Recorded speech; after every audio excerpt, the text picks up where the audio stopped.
Boa. Vamos? Vamos nessa, vai. Pode tocar a vinheta, então, por gentileza. Podemos? Então roda.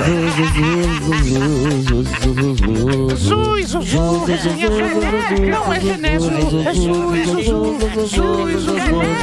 genésio. Boa. Olha, só é para interromper aqui, porque o Irã deu o recado. O governo do Irã lançou o que está sendo interpretado no meio diplomático como uma ameaça mais direta contra os Estados Unidos. No discurso nesta quinta-feira, na Assembleia Geral da ONU, o chanceler iraniano, que é o Hossein Amir Abdollahian, sabe o que ele alertou? Que se os americanos não deixarem de financiar e armar, e ele coloca o genocídio em Gaza, essa palavra genocídio, ela entra sempre de uma forma errada. Tudo é genocídio, né? Isso.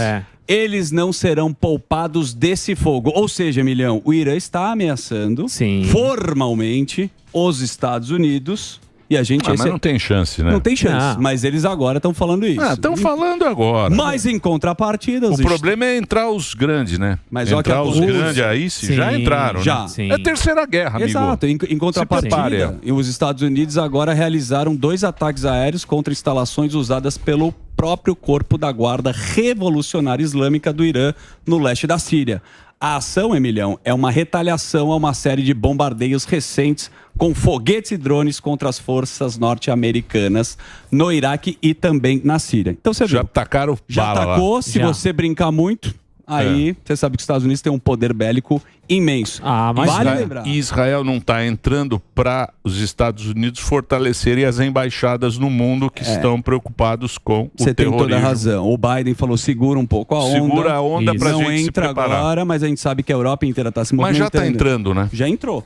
Já entrou Vai e e saiu. volta, vai e volta. Então, né? é o sistema vai e volta. É isso. Porque tem aquela parte, a parte subterrânea, né? Os túneis, né? Que preocupam muito lá em Gaza. Sim, mas que ainda não está ocupando o território. Não está. Então, mas é um esquema. Vai, faz a ação Vê o que tem e volta. Você sabe Sabe o que é uma tática né, de guerra. A BBC fez uma entrevista. Eu não entendo absolutamente nada. A gente não, mas a gente noticia, a gente sabe um pouquinho. A BBC Não sabe nada. Eu sei um pouco. Não, eu sei. Um pouquinho. Não sabe, não. Não, também eu não moro lá. Vamos trazer um especialista A em gente guerra. sempre traz, o tempo inteiro, sempre vem, a gente vai aprendendo É. com eles. A BBC, que errou naquela Errou. notícia, ela fez uma entrevista recente com um dos líderes do Hamas, e o cara se levantou no meio da entrevista quando eles perguntaram, vocês estão matando crianças, e o caramba, ele não aguentou responder, e realmente não tem resposta para isso. Quando você vai falar com o Hamas, os líderes não estão lá em Gaza, a gente já conversou sobre isso. Lógico. E quando eles são questionados, eles acham um absurdo, mas essa guerra vai longe, infelizmente, e é muito triste.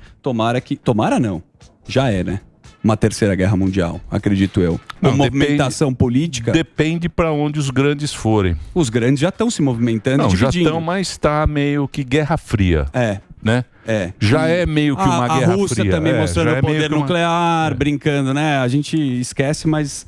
E eu não sei... Você não viveu a Guerra Fria, né? Não, Eu vivi. Foi em 89? Você pode me confirmar a data? Não, foi anos 70, 70 pra e 80 caramba. inteiro.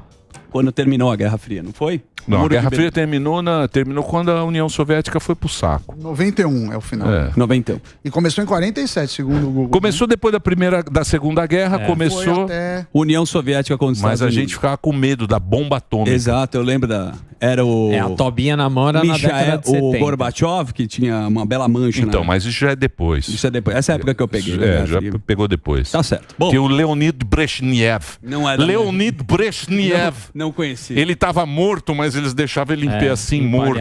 Vocês lembram? Eu sou da Ninguém época lembra. do É muito Boris antigo. Yeltsin, que tava bebaço. Eu sou de outra época. Você pegou Sou a muito época jovem. da alegria. E você viu que você pegou o Reagan. A gente já falou disso, mas o Irã, Arábia Saudita, Egito, Emirados Árabes e Argentina querem também fazer parte do BRICS. Não, Então, vai nós ser estamos só- com o Irã. Quem convidou o Irã A foi o nossa Brasil, turma- querido. Não, mas esse que é o problema. Foi a Dilmoca que falou, vem pra cá. O Brasil, nessa divisão, vai ficar do lado do Irã. Isso Tem muitas situações esquisitas sobre o Irã, Samir, principalmente porque os Estados Unidos financiou 6 bilhões recente, né? Antes dessa guerra. 6 bilhões de dólares deu pro Irã. Você sabe que o Irã também sempre é questionado por arma, né? Ou química ou atômica. Exato. Né?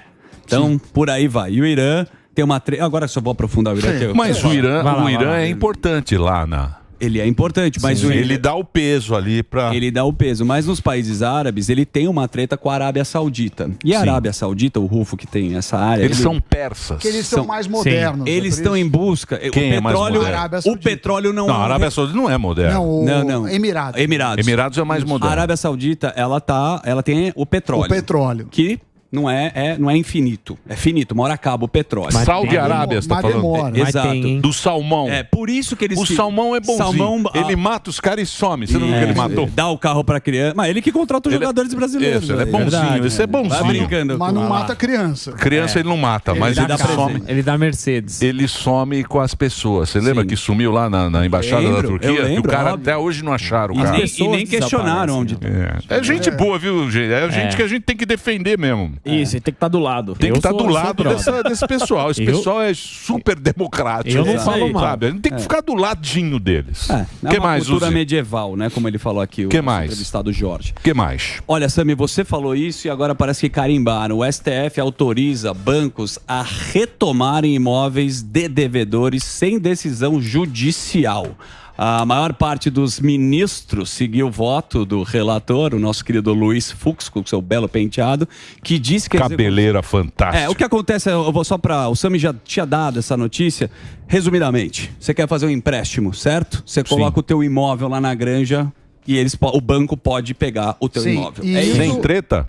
Direto e reto. Não, mas acho que não, hein? O STF... Acho que não. Isso é a decisão do STF. Até agora, as pessoas ficavam muito... O Poder Judicial ficava muito reticente. Falar, olha, vai perder o imóvel, é o único da família. Mas, por outro lado, quando você não pode tomar o bem como garantia, o que os bancos fazem? Duas coisas. Primeiro, que diminui o crédito. Que fala assim, se eu te emprestar e você não pagar, eu não posso tomar, isso é um risco maior. Com risco maior, muito dinheiro não é liberado. A outra coisa é que mesmo quando é liberado, a taxa fica mais alta. Porque fala assim, se eu tenho mais risco, eu preciso cobrar mais. Lá. Então, pera lá. Pode ser... O cara vai tomar o imóvel mesmo que seja o que você mora? Mesmo que você mora. Isso, essa decisão. Se você botou lá como sem decisão judicial... Eu estou te afirmando. Cuidado com dar notícia que não... Isso o STF. Confirmado? Olha, pelo que eu entendi do alto da minha ignorância, é isso. Então, mas pelo que eu entendi era o seguinte, você podia dar o seu imóvel por empréstimo para vários empréstimos. Se ele tivesse... Que foi agora, a gente discutiu isso aqui no programa. Sim. Essa é nova, então. Não, essa é uma... Pelo que decisão. Entendi, é uma decisão... Sim, como é nos Estados Unidos. Você perdeu coisa, você devolve a chave. A crise americana aconteceu isso. Mas o cara fica home. Bom, mas então é uma boa notícia. É uma boa notícia. Uma boa notícia. Mas o crédito vai baratear muito. A esquerda já está reclamando. A esquerda vai reclamar porque sempre. Isso é um absurdo. Por isso que eu tô achando que estranho. difícil, estranho. Essa estranheza do doutor. Não tem notícia boa, né? Sim, claro. Eu estou estranhando essa notícia boa. O Alma, quando acabar Acaba sendo que as pessoas não têm essa percepção que quer uma notícia boa? Eu quero Trago